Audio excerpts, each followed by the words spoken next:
I'm Jyles from the Jyles FBA podcast. Today we have on Cody. What's up, Cody? What's up, everybody? How are you, Cody? Do you want to introduce yourself, what you do, and all that good stuff? Yeah, sure. So my wife and I have an online business. We sell just random crap on the internet. So we sell Amazon. That's been our bread and butter for years. And then recently have a pretty big focus on selling on Walmart platform as a third-party seller as well. Nice. We're going to dig into some Walmart because I personally haven't jumped into the Walmart area, Walmart selling yet. Michael, I know you haven't either. But how did you get started in reselling as a whole? Have you been hustling since you were young, or like what's the backstory on this? Yeah, so I started reselling in 2017, 2016, something around there. Gary Vaynerchuk had a challenge that was like, sell $20,000, I think it was 2017, $20,017 worth of stuff to pay off debt or whatever. And for me, it was paying off debt. And so we started flipping gym equipment out of our basement, or out of our garage at the time. And then we had a lot of success with that, and we started moving to, we found this liquidation place when we were flipping pallets of Amazon returns onto eBay. And so it'd be like these 7 or 8 foot pallets of just random crap, and we'd sell it on Facebook and eBay, and we made a killing in our mind. You know, we were really excited about it. And then one day we scanned something on Amazon to see, and it was way higher. And that's where we started. That's where Cody Does Amazon came from. We fully pivoted to Amazon, and that was our, that was our ticket. That's how I quit my my career, and we're always doing, and that's I'm a full-time reseller now. So, what year was that? I worked in insurance, which is what I was doing before, up through like 2020, right up to that sweet spot when reselling was the most lucrative thing on earth. When the pandemic hit, there was a sale of the current business that I was working in insurance, and that's a whole other story. But basically, I had the opportunity to decide if I wanted to start my own, insurance agency or do something else, and I hated freaking sales.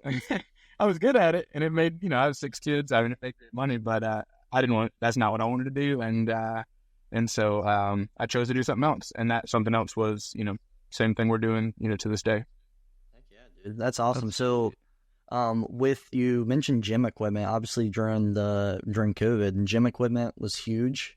We had someone on here that did hundreds of thousands of dollars in profit with pools. Did you ever get into pools? Oh yeah, we did it all. Yeah.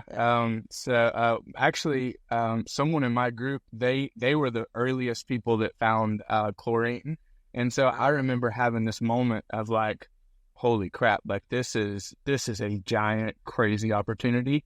And I'm in Georgia.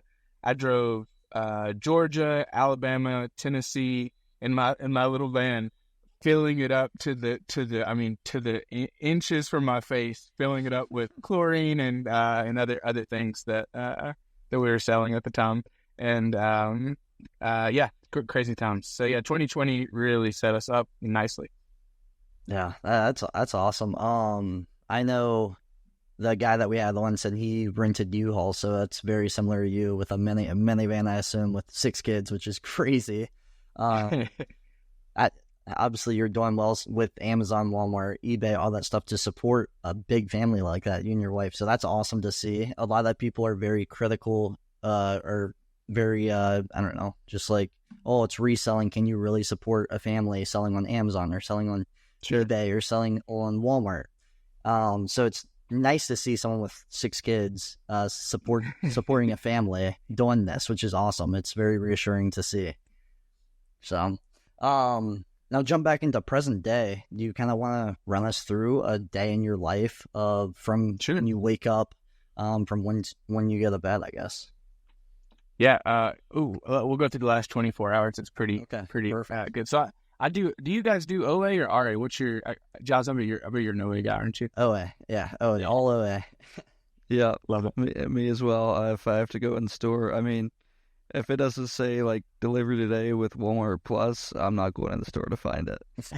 Just it's Nice. not a valuable use of my time with how bad traffic is in a college town. So Yeah, totally understand it.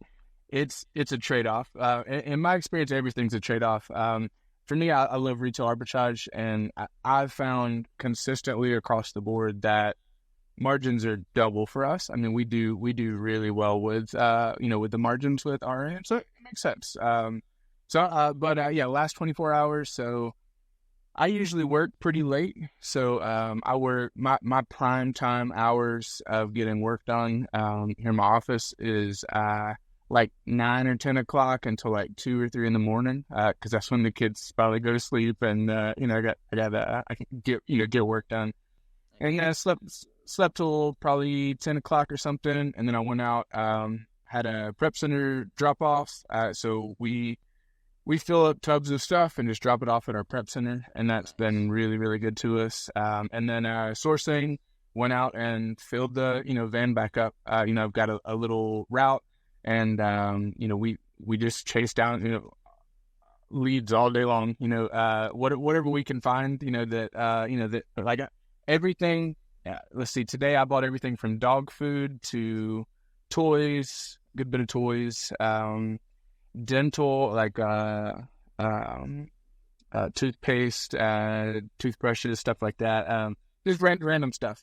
Like everybody's like, "What do you sell?" And it's like, I sell a little bit of everything, Right. And it's Easter. So I got a bunch of Easter candy, like that was clearance down, and so a lot of that stuff. We look for opportunities where it's 70% off retail today, but we still think it could sell, at the resale price for months and months. And there's a lot of opportunity there, if you're willing to play that game.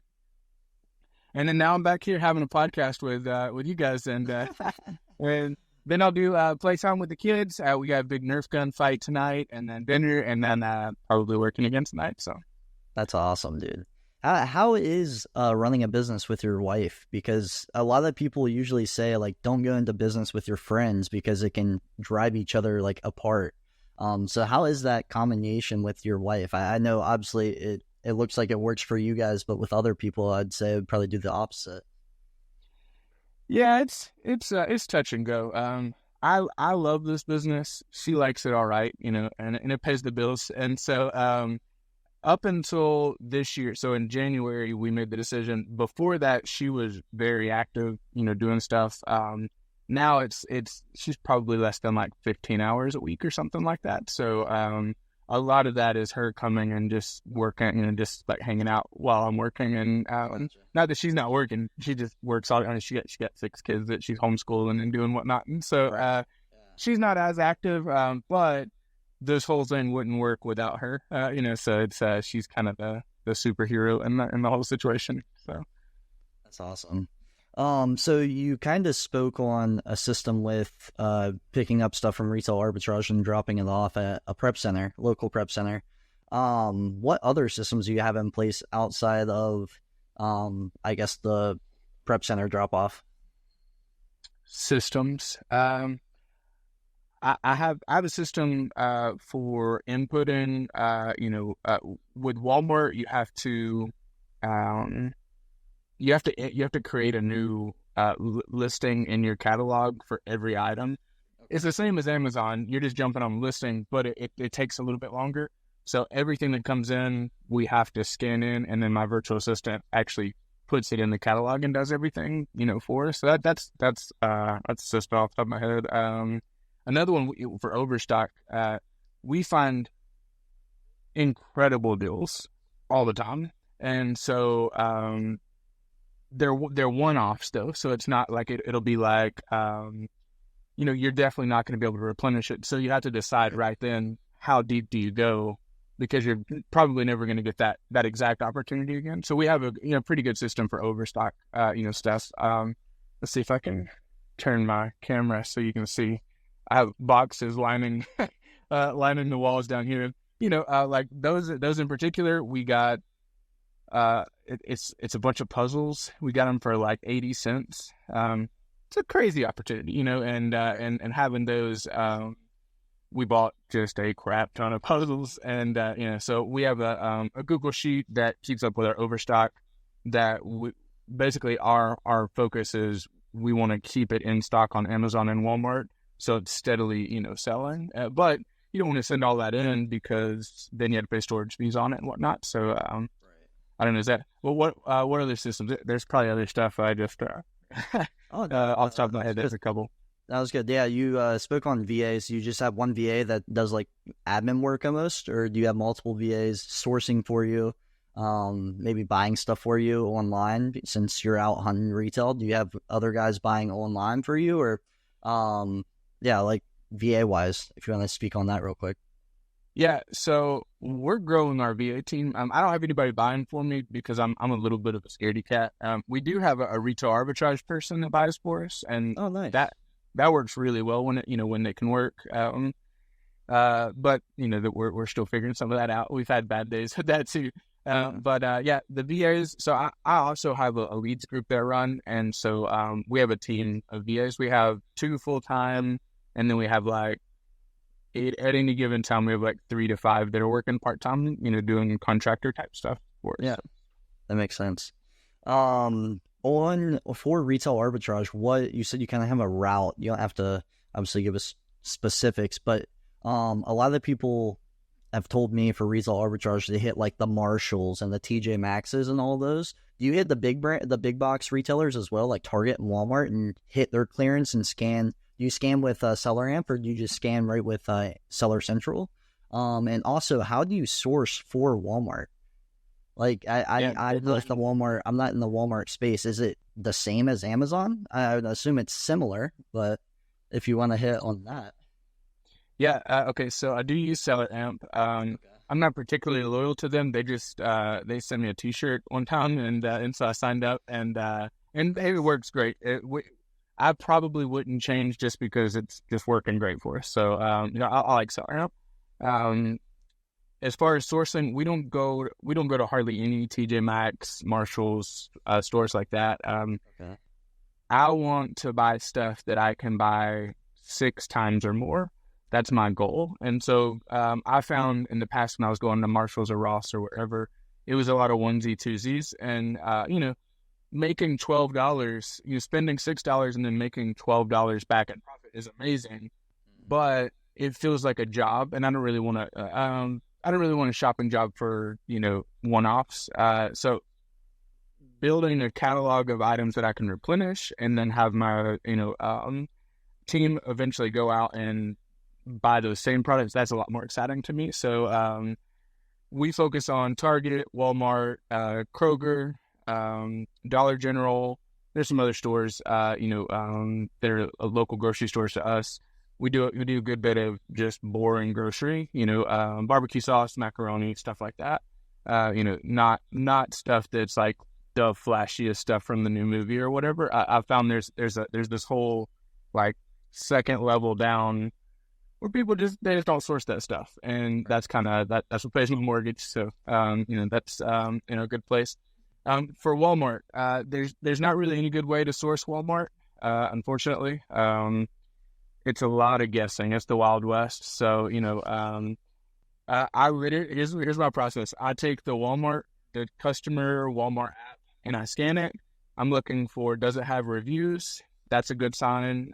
Does it say 500 plus, this item is in 500 people's carts, or bestseller, like the little text box above the item? That's a good sign if it has that. I'm looking for other third-party sellers. You know, is there somebody else that was willing to send it into WFS, which is FBA for Walmart? Is there somebody that's taken that chance already? Well, maybe it's, you know, if they thought it was good, maybe it's worth, you know, checking out a little more. And that's pretty much that. You know, that's it. that's there's no Keepa. No Keepa charts for Walmart. Wow, I did not know that, actually. That's funny. Did you know that, Michael? Maybe. I mean, I've heard not like horror stories, but that there's just no softwares available for Walmart for the most part. Yeah. There's some.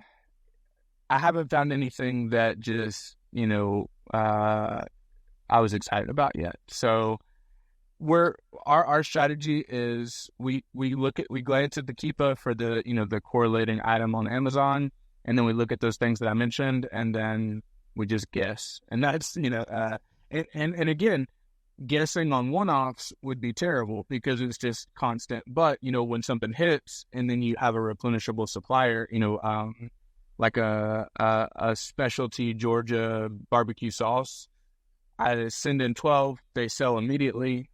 I know I can go back to Kroger and get as many of those as I want. That's a banger for me. That's that's something I'm really excited about. And so we're looking for more opportunities like that. Heck yeah. Yeah. I mean, always looking for replens. That's the best. You don't have to source all day. There's just a few SKUs that you can replen, and they just keep selling for you at 25-30%. So you say with retail arbitrage, it's almost double. So are you getting 60, 70, 80% return on your money, or even more with retail? Obviously, retail arbitrage, I've always known that the return's going to be higher than online arbitrage. But what return, or what's your desired ROI for RA? Yeah, for Walmart, it's like really high. Really? For Walmart, we're over 100%. Everything I'm buying, we're over 100% ROI. Wow. That sounds crazy. Keep in mind, some of it, you make a bad guess, and it's you're shooting in the dark, and so it's not all just hitting every time. But when it is hitting, and it's hitting for us, we had our best sales day the other day. We sold 118 units. And I was freaking pumped, I think it was only like $2,000 or $3,000 in sales or something. But I'm looking at the items, and I'm like, I made $7 on that item, and it's like, like the ROI is there for Walmart. And so if you're willing to play the game, it's profitable. For Amazon, I see 30% in store. I'm not as excited as if I see 30%, because we do a good bit of OA too. We're probably like 60% RA. 40% OA, something. There's a split there. So there's a lot. Like you said, 60-70%. That's super common. You go into a what's the name of that store? I'm picturing a Big Lots. You go into a Big Lots. Every Big Lots within 250 miles has a similar inventory. You find an item that has a big potential ROI. You can go and get as many as you want, and you don't see that online as often, and so that's a win for us. Oh, nice. Yeah, that's awesome. You have any like specific areas in store, or like, is it just the clearance aisle, or do you also check out the end caps here and there? Yeah, always checking the clearance. We found some cricket. I'm not really sure what a cricket is. I don't know what that does. It's like an embroidery things. Yeah. Yeah. Whatever that. My girlfriend wanted one years ago, but yeah, it's too expensive. Yeah. I'm not even sure what vinyl is, but I sell it, which is funny. But we found so many of like the little kits that go along with the cricket. We found them for like $1 to $3 in store. Selling, consistently selling for 15 to 25, in the different variations. That's that's a crazy ROI, so yeah. Always checking the clearance out. Seasonal, obviously seasonal, I know somebody who just did a crazy amount of sales on Easter plush, and all they were doing was going to Walmart, buying stuff that's not that Walmart doesn't ship. They were just buying the stuff that's inside Walmart. It already has a Walmart listing, and then they're just jumping on the listing and then selling it. If it's a $5 toy, they're selling it for $19.99 or whatever. They're killing it with that model. So always seasonal. Easter's done. What's next? Mother's Day, and then 4th of July. Yeah, and then Q4, the magical Q4 is coming. So that's. That's amazing for RA sellers. And then grocery, I do really well with regional grocery. We sold this biscuit mix that was only in the Southeast in where I live. We were selling it all day long to California and New York, and they just want Georgia biscuits. I don't know, and so like stuff like that does well for us. Yeah, I love some of those items. That's like, I don't want to say, yeah, you're right, regional, but that because even I I'll buy some grocery stuff off Amazon if it's not within. I'm not driving an hour to save $10 when I can buy it on Amazon for $25. It's just not worth it. So You're my customer, man. convenience. You're like my that. customer. Well, I'm not buying. I'm not buying biscuit mix, but if I was, So you talked about Q4 real quick. How was your 2023 Q4? And if you want to hit on some products that you sold that you can kind of share that you aren't obviously selling right now, what were your big products? If you can think back and remember 4 months ago. Let's see, what were we selling in Q4? What was it? I mentioned toys. I'm assuming toys were still probably big for you in Q4. Yeah, oh yeah, of course. We sold a lot of Lego in Q4 this year, and so before I say something else, how many people listen to your podcast? Just curious. How many people? How many listen? 50 to like 100 usually. mostly short form clips. Okay, don't short form clip this one. Okay, Isaac, do not clip this. I'm halfway kidding, but we did a ton from the Lego store. So found the I don't know if you have one, Michael. You mentioned you're in a college, so maybe you have it, but a Lego store that's like the physical store in your town or whatever. Mm-hmm. So we have 2 of those that are in driving distance of me. And then we have a third one that's not that far, if we wanted to really, take a day trip. During Q4, we had so much success with the models that were in store but not available online. So around November 1st, Lego just back orders. They're just like, yeah, sorry, you can't have it. We're not giving you that Lego set, and what that creates is demand, which they like. For the same reason Nike likes that, that same, effect. What I like about it is, these people, they want their, Hagrid shaped Lego or whatever, whatever the item is. And so, we were going on the days that they did double points, and, I would go, my wife would go. And then if we could, several times we had 2 other people go, and I would go in, shop, buy everything that they would let me buy, and they limit you in store. And so then I would take the other cart. Then my wife would go in after me, loop it, get everything that she could in store, come out, and we would do that as many times as possible. And and it was sold online, and it was beautiful. Sounds like the graphics card days at Best Buy. Yeah, it's a lot like that. Yeah, it's once they started doing it in person. Mm-hmm. Yeah, or like a Nike store where they limit they do 1 pair per person or whatever. Same idea. Anything that has that setup it's ripe for RA. So little competition there. Yeah, Michael, you probably have heard this story, but this was when I was in the same college town that Michael lives in currently. But this was probably late 2021, early 2022. Xboxes were still flipping for $700-800, retail I think $500. So the local Best Buy, there's some certain you could go on the app and see if your store, when your store was kind of getting stock. I don't know if you guys have ever done that, but it was almost like a product checker through Discord. That was like a Discord bot that you could check stock. Anyways, I'd go there and I'd ask everyone that was going through the store, hey, I'll pay you $20 if you give me an Xbox. Here's my card. I'll tell you that too. that one day, I think I came out with 12 or 15 Xboxes, and I already pre-sold them to cash out groups for $700-800, and I made, I don't know, 200-300 times 12, 15, whatever it was that day, and it was awesome. it was the life. I wish I could have gone harder in the chip shortage days. That was my first venture into reselling, and I had $500 max to my name. Thought credit card debt was the end of the world. Never got a credit card till literally last year. So, man, looking back now, I just wish I spent everything I had on PS5s. Everything. I would have taken out my parents' mortgage to put it on PS5s, but that Lego story reminded me of that little loop flip I had a few years ago. So that's funny. What other, while we're on stories, what's the craziest flip?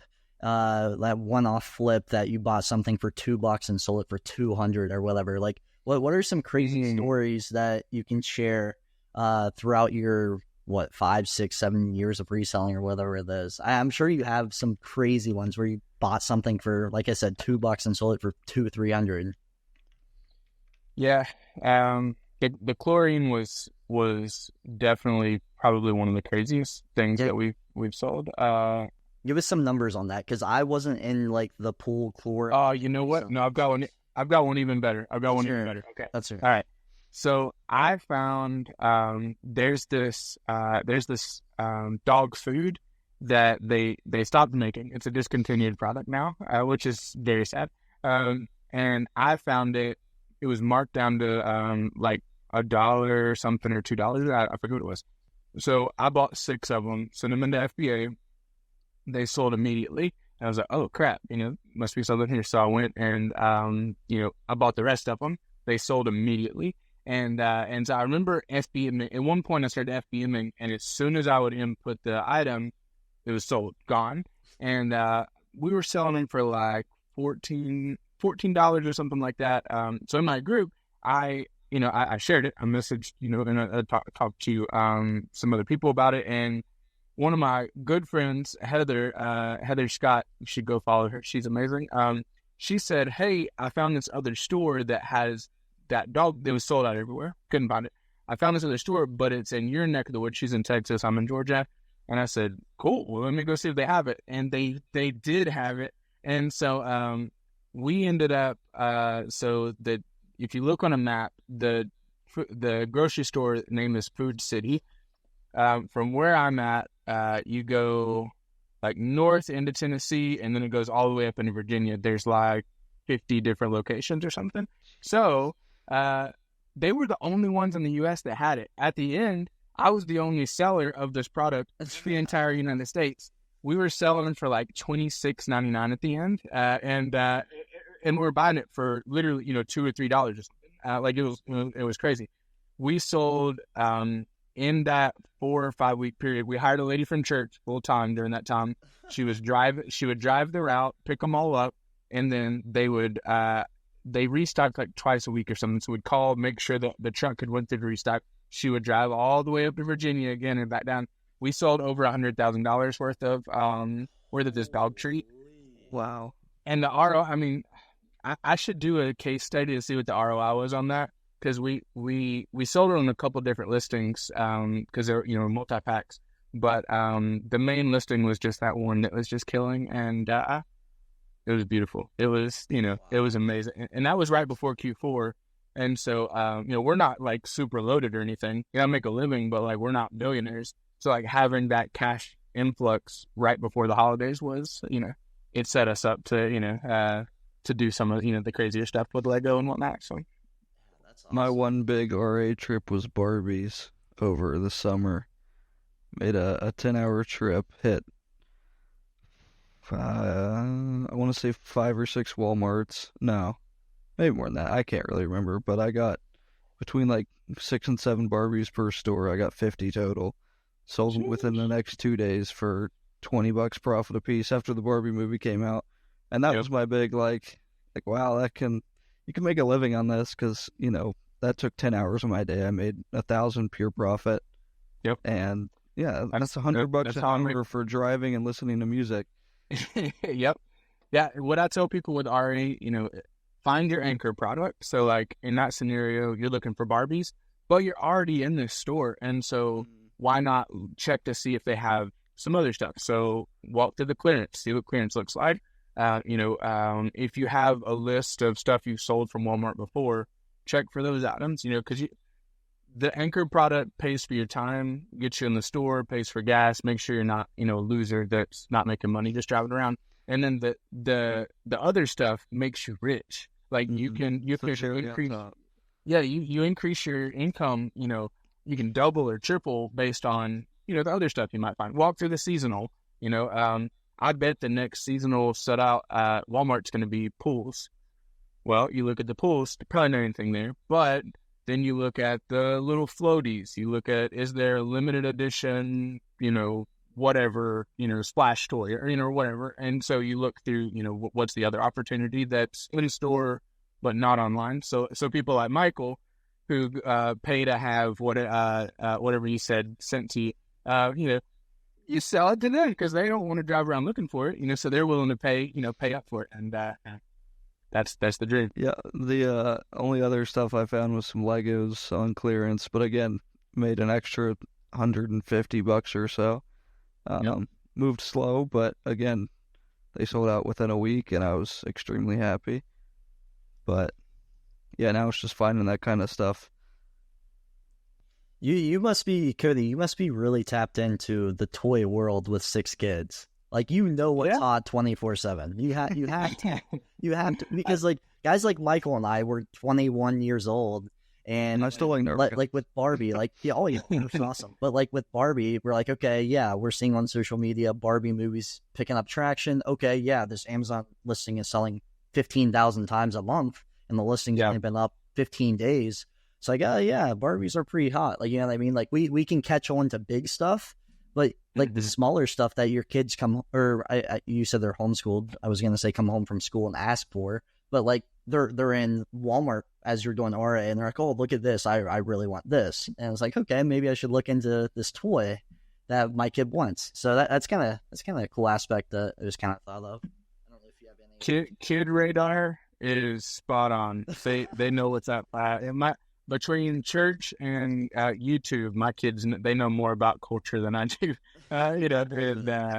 And so I mean they can definitely walk through and say that, I want one of those, and then you look it up and it's like, oh, of course you do. Another tip I tell people, it's more predictable than you think. What were the top 5 movies that came out in the last 6 months? Are there toys based around that movie? Scan it. I would even say any toy you see that made it to Walmart, Target, those type of stores that was based off of a movie, it's probably worth, looking through. And there's probably one variation that they didn't make enough of that everybody wants, and, they're willing to pay 300% retail for. And such a Bolo was born. That's where you find, some of those items that are just, bread and butter. You can look for that item. As soon as you find it, it sells, and you just paid for your 2 hours or your 3 hours or whatever you're out doing. All right, that makes sense. So, let's break down some of the pros and cons. So, what are your pros and cons of being in the Amazon, Walmart, eBay space? Kind of break down what you think are the big pros, what you think are the big cons. Are you scared of what this business is going to look like in 5 years, or are you like happy, like, yeah, this is going in the right direction? My sales are trending up, my profit every month's trending up. What's your thought process behind the pros and cons of reselling, I guess, as a whole? Yeah, that's a great question. I would say most of the pros that I'm excited about are more around self-employment than they are, specific to reselling. I think, nobody told me in school that self-employment was so amazing. You saw the guys. I never saw anybody doing this type of business, but I saw people that were electricians or, contractors for the school, or whatever. Like you see those guys, and or like speakers that come in. I remember one time a guy said,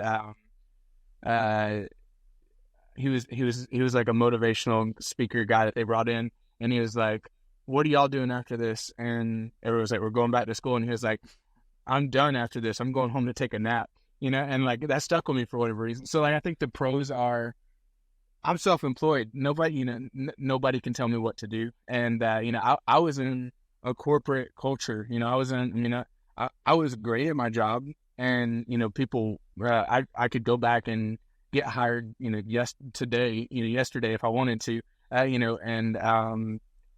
but then you have to go sit at somebody else's desk and do work on their paper and dial on their phone, and like that sounds terrible, so like the big pros for me are, I just do whatever the crap I want to do, and that's amazing. So, and Amazon FBA did that for me. I pay all of my bills with just selling freaking random dog vitamins on freaking line, like how is that even possible? It's crazy. So that's a big pro for me. So that took me a while to say all that. That's good. as far as like over time, what do I think is going to happen? I'm excited either way. I think I've hedged my bets enough that even if Amazon just crapped the bed and it got really, really hard over the next 5 years, I think Walmart being a competitor, they want me as a seller on their platform, and Amazon does too. But them having competition, in Walmart is a good thing in my mind. So like, I have a plan B immediately. Amazon deactivates my account. They add an additional fee that makes everything not make sense or whatever, which I don't think they have, by the way. But if they did, immediately, without second thought, I just pick up and just carry on with Walmart, because, I have that option. I will say this. I think OA will be significantly more difficult, and I think it will require significantly more talent and data in 5 years than it does right now. I think there will be softwares put out in the next 2 to 5 years that are 100 times more powerful than tactical arbitrage, that are going to make a lot of these decisions that you and I are making. You guys have probably bought hundreds or thousands of dollars for the stuff today that you plan to resell at a profit. I think that'll become a lot more obvious with some softwares that'll come out, and I think that you'll have to be a lot more talented or have a lot more data to pull that off. So will it still be around? Absolutely, but it won't be. I don't think it'll be something that people can just jump into. Right? Yeah. I think it'll be harder. You'll have to have more cash. You have to be able to take more risks, and you have to be able to plan. You have to know more. But like today, you guys jumping in. You said you're 2021. Doing OA and killing like. I don't know you guys' story, but like that's amazing, that's really inspiring. And so, I think it'll still be a good opportunity. I just think it's going to get harder. Yeah, I mean, I agree with you, especially with the softwares, with the advancement of AI already. Like there's definitely going to be softwares that come out, like you said, that are better than tactical arbitrage, that will find all these different OA products, and next thing you know, 10, 15, 20 sellers hop on it, and the price goes from $50 down to $45 down to $40, and now you're breaking even. Oh, now you're losing 10%. So right. With you doing 60% RA already, you're kind of ahead of that curve, and you have obviously a lot of experience in RA. So that definitely gives you an edge on if this does happen within the next few years, which I can definitely see happening as well. It's just in any business, you obviously have to adapt and change, whether that is going to sell on Walmart, going to sell on eBay. I mean, whatever it is. What's your split looking like with Amazon, eBay, Walmart? You said you are mostly doing Walmart now. But obviously you're still selling on Amazon, and I'm assuming you sell somewhat on eBay as well. Yeah. Before into that, one other thing I wanted to say about the software. There's already software and things that are happening, and there are very rich arbitrage sellers that have decided that they make more money keeping it for themselves and doing that for themselves rather than selling it to the masses. And, kudos to them, I guess. I don't know, whatever. But, like, that stuff is already happening. Like, I've heard rumors of things like that, and it's gonna, that's gonna happen. That's happening. So anyways, Amazon, Walmart split. I recently am on this whole kick. We're liquidating our eBay. We haven't liquidated it completely yet, but I mean, we're aggressively, we're selling like shoes for like $10 plus shipping. Like we're just aggressively getting rid of that crap. And so eBay is not a focus at all. I'd like to say I'm 50-50 on Amazon and Walmart, but it's actually more like 40% Amazon, 60% Walmart. We're really going after the Walmart opportunity now. And in some months, some months I bet will be 90% Walmart, just trying to grow, because the margins are so good. So.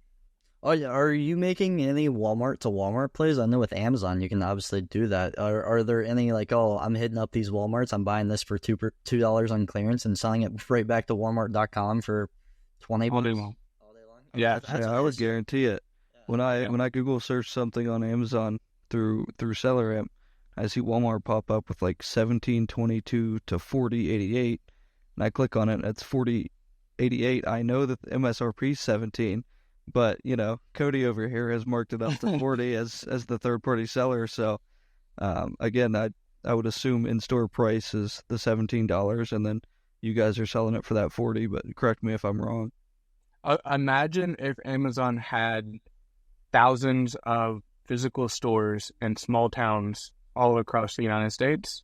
That's what Walmart is. And so Amazon is never going to price at third-party prices, but it's hard to, you have to order from Amazon and then wait for it to come. But like, I could hop in my car right now. There's a Walmart 10 minutes from my house, and I could take you guys through Walmart and just look at stuff that Walmart's in stock in the store, but not for shipping. And it's just wide open. There's tons of opportunity for Walmart to Walmart. Like that, I would say that's over half of our, flips are Walmart in store to, selling on Walmart. That's awesome. That's yeah. I didn't get the chance to ask you, how does ungating work with Walmart? Do you have to ungate for specific brands, or is it just like open, like you can sell whatever? Like what's the process like with ungating? Yeah, when I started, I don't know if you guys know, I changed my name from Cody Does Amazon to Cody Does Walmart. I saw that. Yeah, I saw that. Yeah, like we're all on the Walmart chain. But when I started years ago, I actually started my account a while back. I didn't get really serious with it till recently, but there was hardly any ungating, and they've already started making it harder now. It's about the same process as Amazon. It's not the same exact numbers and whatnot, but there's less brands that are gated as of right now. And so that's why I tell people, like, go ahead and get your Walmart account started, because you're going to be grandfathered into a lot of this stuff. It's going to get harder, but as of right now, in my Discord, I made a list of brands that are gated on Walmart and how to get ungated in them. It's the same idea as Amazon. It's just, it's just an extra step that you have to do. So. Makes sense. And also, I don't know if you ever had to like contact seller customer support. How's customer support with Walmart? Because I don't know if you've ever been through it with Amazon, but it's hectic and horrid. It's terrible. You can't get connected to the right groups that can actually help you. It's just like a nightmare. How is it with Walmart? Yeah, it's not good. It's it's probably better than Amazon, but like, the whole system's broken. Like, everything on Walmart is like just terrible. Like, it's just awful. There's no app. There's no calculator. It's the Wild West. Like, they're just like, you want to sell at Walmart? Congrats. Now go guess a bunch. Like, that's kind of the, that's the gist of it. If you call in, they're decently helpful. They'll help you make a case, and then you submit it to them and wait for somebody to help.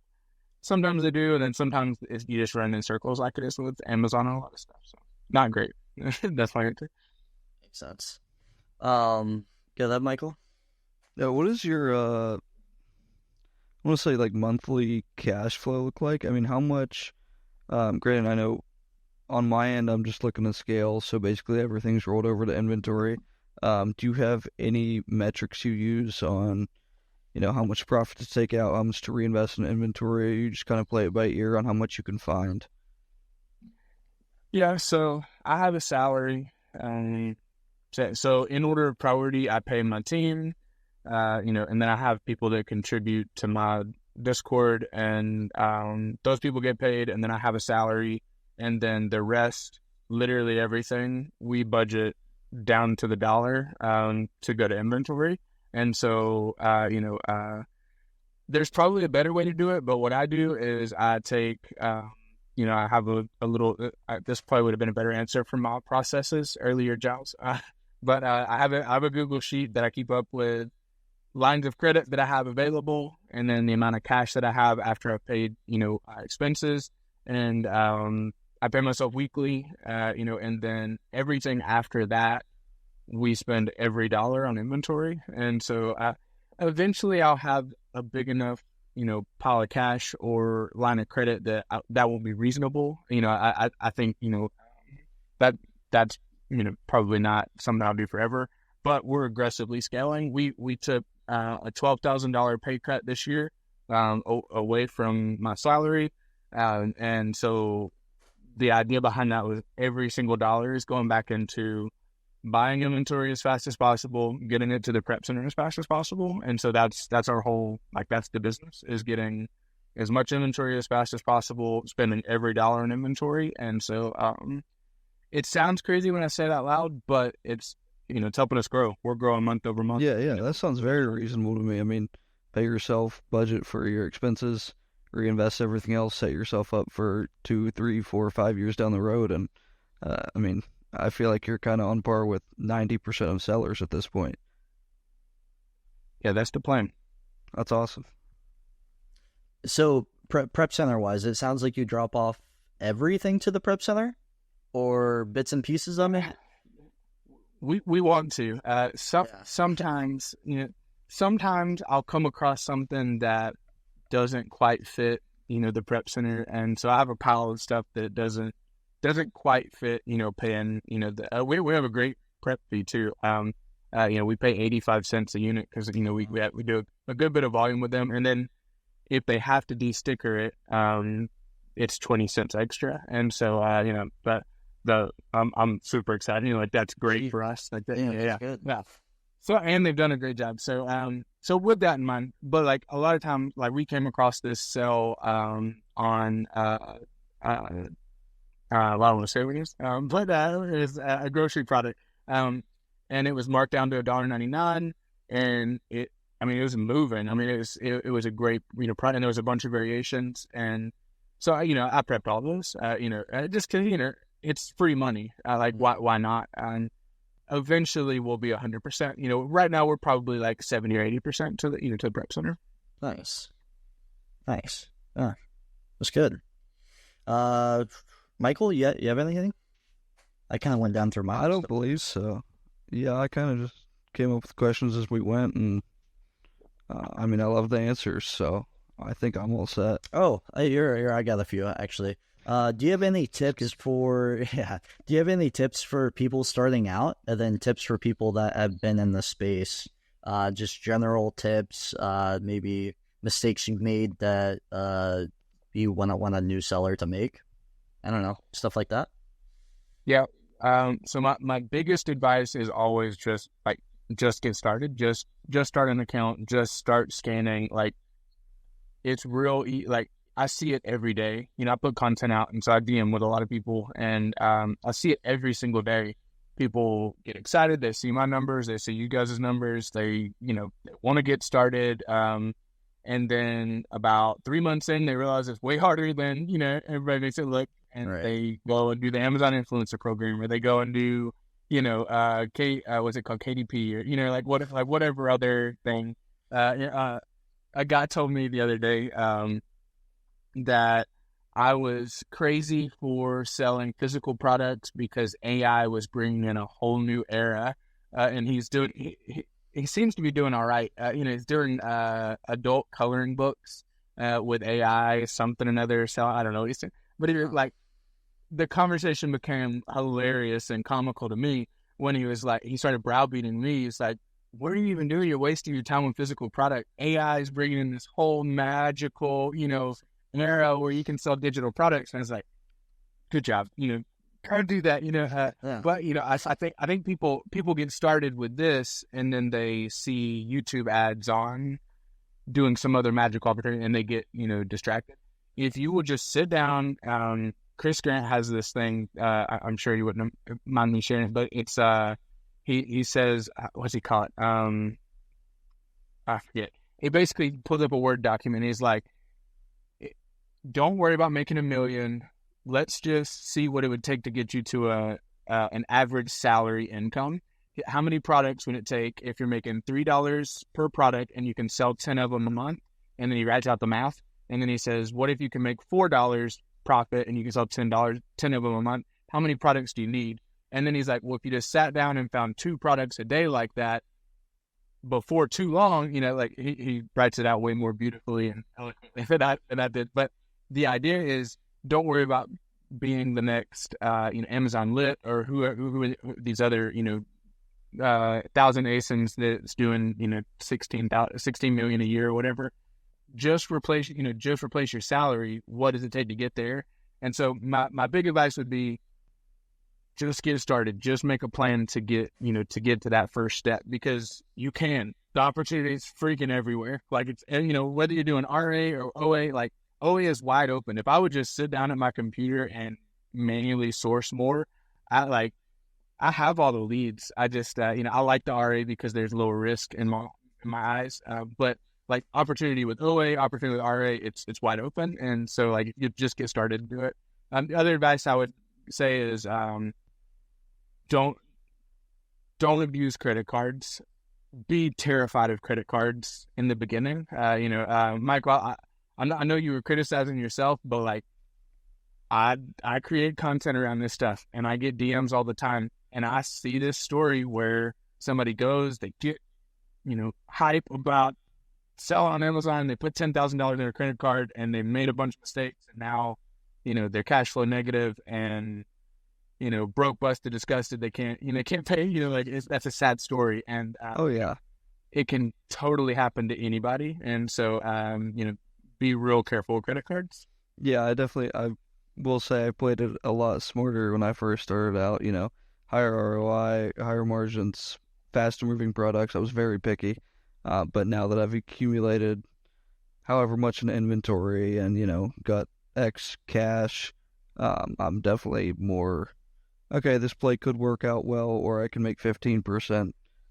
Let's give it a try. It's, once you're in the space for a year, you know what works and what doesn't. And yeah, it just takes experience like anything else. Yeah. Win small, lose small in the beginning, anybody buying 1,000 units of anything in their first year, it can get real dicey. Just be careful. Think 6 units or a dozen if you're feeling, spunky. Like be real careful, because this business will eat your lunch. I mean, this business will shut you down, fast. And I just tell people that just be careful if you're leveraging credit, because credit makes it 2 or 3 times more risky. Right. And another thing is just staying away from generic brands. I mean, do it by the book and you should be fine. If any problems were to arise. So that's another thing. Like, I don't know. That's also a somewhat problem for me with RA is, not a huge fan of like the in-store receipts. Granted, with Walmart, I'm pretty sure you can connect accounts, right? If you use your phone number. Yeah, you can. It shows you your order history. Still, that's good, but not all stores do that. So, yeah, there are ways you can protect yourself with RA receipts. OA is great because you have it's a little bit easier to have like a paper trail that's all obvious. But like some of the same issues exist in wholesale where they like their documentation doesn't work either, and so, in a lot of ways, I feel more comfortable with a receipt from Target or Kroger than I would, from XYZ distributor from Atlanta, Yeah, OARA definitely the safest bet for new sellers. And I didn't think that before, but I totally think, and I agree with you, Michael. Like that's, I totally agree. Like, if you have a receipt from a reputable big company like Walmart or Target, I think you have a great case for authenticity. So. To piggyback off of your credit card, like don't open a credit card and put 10K of inventory on it in your first month of selling. To piggyback off that, I always tell people, and I'm sure you tell people the same thing, to go wide rather than deep, meaning instead of buying $10,000 of one product, buy 5 units, like you said, 5 units of 10 different products and kind of see what works. Okay, yeah, now I see this, keep a graph. Okay, the sellers are dropping and the price is going up. Okay, these are the trends I should look for. So that's the main thing I always tell people when starting off, like always go wide rather than deep. And kind of, yes, you're going to lose on products, but you're going to learn from them too, which is nice when you're starting. So 100%. That's incredible advice. Yeah, definitely. All of that.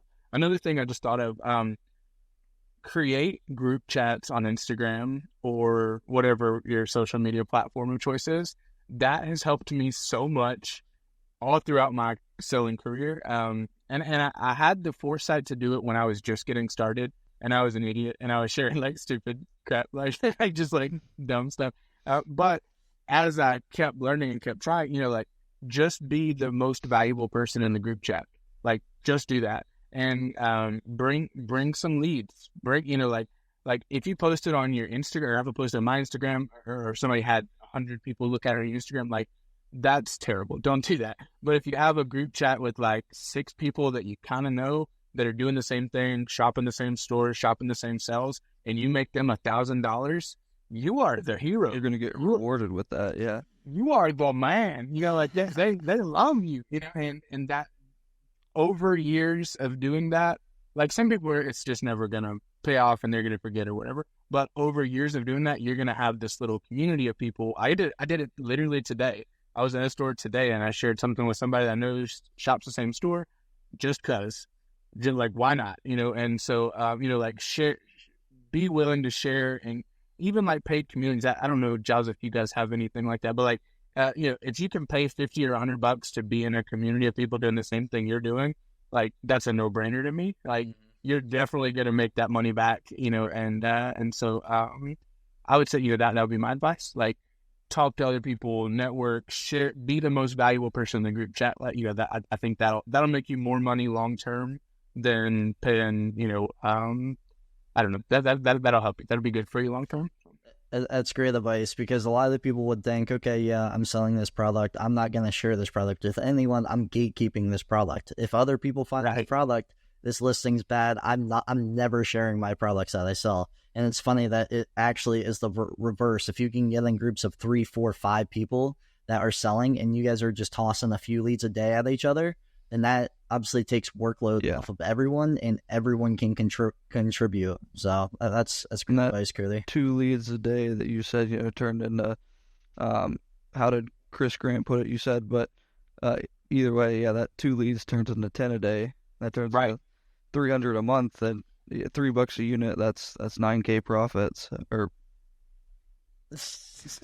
sorry, $900 profit. But again, you do that tenfold, and yeah, there's $9K. Yeah, that's the whole business. Right, went off, yeah. But for real, that's the whole thing. That right there is the, like, I have a list called Cody's Top 100, and it's literally my number 1 product all the way down. And every time I find a new product, I'm just I'm putting it about where it would be in that list, in my mind, and I'm pushing out the losers at the bottom, and I'm looking for better winners at the top. And you don't need 1,000. 1,000 ASINs is crazy. And shout out to 1,000 ASINs. That guy's amazing. But like to make a living, you just need to find like 100 good, great, like maybe not even 100. Like I think it could even be less, once you let that evolve over time, but you don't need this crazy big catalog. Like you don't want to be Walmart, right? You want to just be, I don't know, maybe you do, who knows? But take from that advice what you get. The pie is huge. Everyone can have a slice of the pie. And yeah, and like you said, dude, 1,000 ASINs, that's crazy. I mean, that guy definitely didn't build 1,000 ASIN catalog overnight. I mean, I bet he's been selling, I don't know how long he's been selling, but years and years and years, and tons of systems in place, and I don't know, big business. Giant team.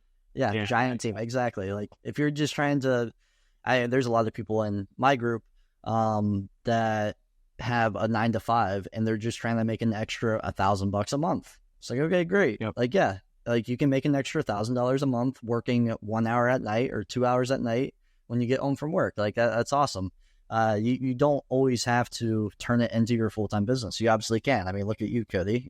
You've had a great opportunity at an insurance firm. you could have branched out, and then you wanted to take a different route, and yeah, it obviously worked out great for you. So yeah, that's about all I have. Michael, do you have anything else? I don't believe so, no. Cody, if you want to say your socials, so hopefully. Yeah, sure. That's Cody does Walmart on all platforms. Don't follow me anywhere else. Just go subscribe to my YouTube because it's pitiful. I've been putting out videos for months, and I think I got like 400 subscribers or something. Go subscribe to Cody. All right, we're not gonna take up any more of your time. I know you have a Nerf battle to report to. So yeah, heck yeah. Hey, thanks guys. I appreciate it. Anytime. Thank you, man. I'd love to come back home. All right, Cody. Peace, man. Have a nice night. Thank you. All right, see you guys.